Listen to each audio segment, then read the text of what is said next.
Teman-teman, pada kesempatan kali ini kita akan membahas tentang hama penggerek batang padi.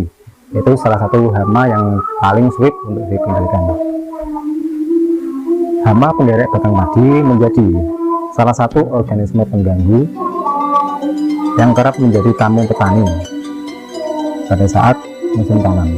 Sayangnya pengendalian yang dilakukan oleh para petani ternyata belum begitu sempurna atau belum menemukan cara yang paling jitu dalam pengendalian hama penggerek batang. Dampak serangan hama penggerek batang padi bukan hanya menurunkan produktivitas tanaman, tapi juga bisa membuat gagal panen. Patut diwaspadai, penggerek batang padi ini akan menyerang seluruh stadia tanaman, baik dari persemaian hingga fase vegetatif, generatif. Bahkan hama ini juga bisa menyerap 2 kali dalam satu musim tanam. Berdasarkan pengalaman, cara penanggulangan hama yang sulit, yang pertama yaitu hama tikus, selanjutnya hama penggerek batang padi, kemudian yang terakhir yaitu woreng batang padi. Nah, ketiga jenis hama ini itu cukup sulit sekali untuk kita mengendalikan atau membasminya.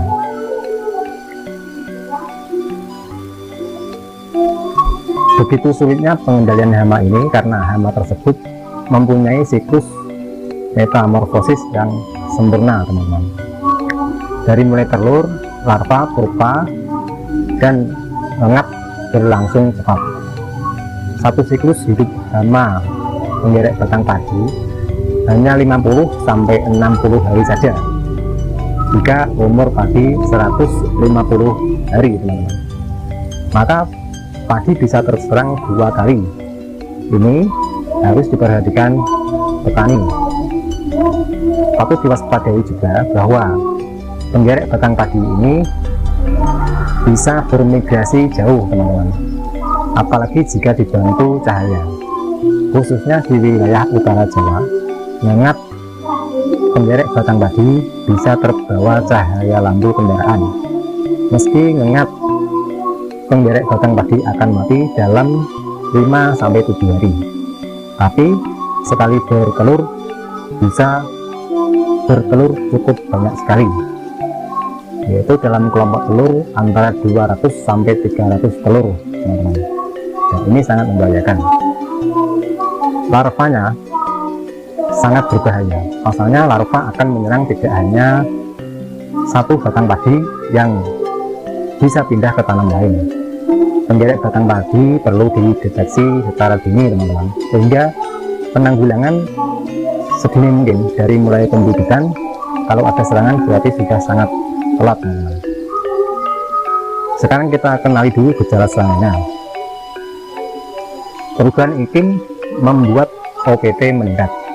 Hama dapat berkembang, ada 2 faktor, yaitu internal, siklus hidup jumlah telur perbandingan jantan dan betina. Kalau siklus hidup pendek, jumlah telur banyak dan betina lebih banyak, maka serangan hama akan besar sekali. Apalagi kalau didukung dengan faktor eksternal seperti makanan hama cukup banyak dan faktor lingkungan. Karena itu, untuk mengatasi hama, petani harus mengetahuinya, harus mendeteksi sejak awal musim tanam, teman-teman. Kemudian jenis hamanya, lalu fase terjadi serangan. Jika fase vegetatif yakni sundep, sedangkan fase generatif yakni beduk, tindakan pengendalian perlu dilakukan untuk mencegah kerugian yang lebih besar. Sementara itu, mengingatkan dalam pengendalian hama penyakit, khususnya menggunakan pestisida, harus tepat sejak awal agar terhindar dari kerugian yang cukup besar.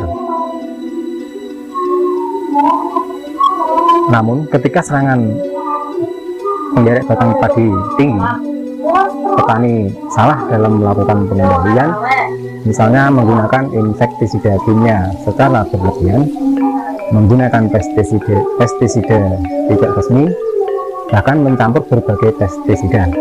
Padahal cara tersebut bukanlah cara yang tepat, bahkan justru bisa merugikan. Saya rekomendasikan yaitu sejak pertama kita taburkan insektisida Poradan, yaitu bersamaan dengan penaburan pupuk yang pertama. Kita aplikasikan pupuk beserta Poradan bersama-sama ya teman-teman. Kemudian yang kedua, insektisida Fevacon 50 SC.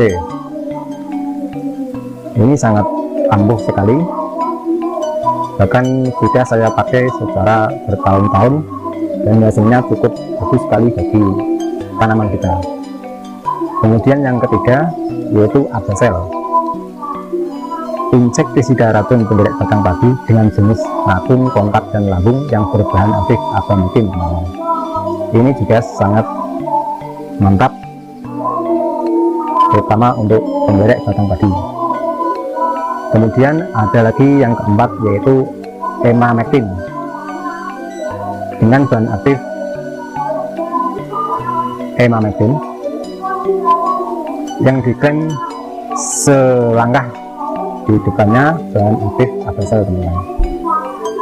Kemudian yang kelima, insektisida Primer 18 EC, yaitu racun kontak lambung berbahan aktif abamectin. Nah, seperti Abasel ya teman-teman dan aktifnya. Kemudian yang ke-7, insektisida Virtaco 300 FC.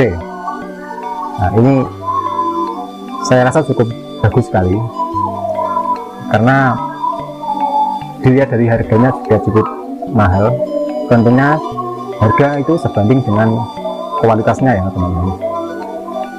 Kemudian yang ke-7 atau ke-8 yaitu insektisida Regen 50 SC ya teman-teman. Dan insektisida Regen ini sangat populer di kalangan petani yang ada di daerah saya. Kemudian yang ke-8, insektisida Trisula 450 SL dengan bahan aktif manosulfat. Nah, dari ke-8 insektisida ini teman-teman bisa menyesuaikan sendiri dengan isi kantong teman-teman agar efektif dalam segi pembiayaan dan penanganan hama penderek batang padi ini, teman-teman. Semoga informasi ini bisa bermanfaat untuk teman-teman semuanya, dan semoga amal ibadah pada bulan Ramadan ini bisa meningkat pula dan bisa fokus terhadap ibadahnya, sehingga amal kebaikan teman-teman bisa diterima di sisi Allah. Salam petani milenial, maju terus, jangan pantang mundur teman-teman, tetap semangat. Assalamualaikum warahmatullahi wabarakatuh.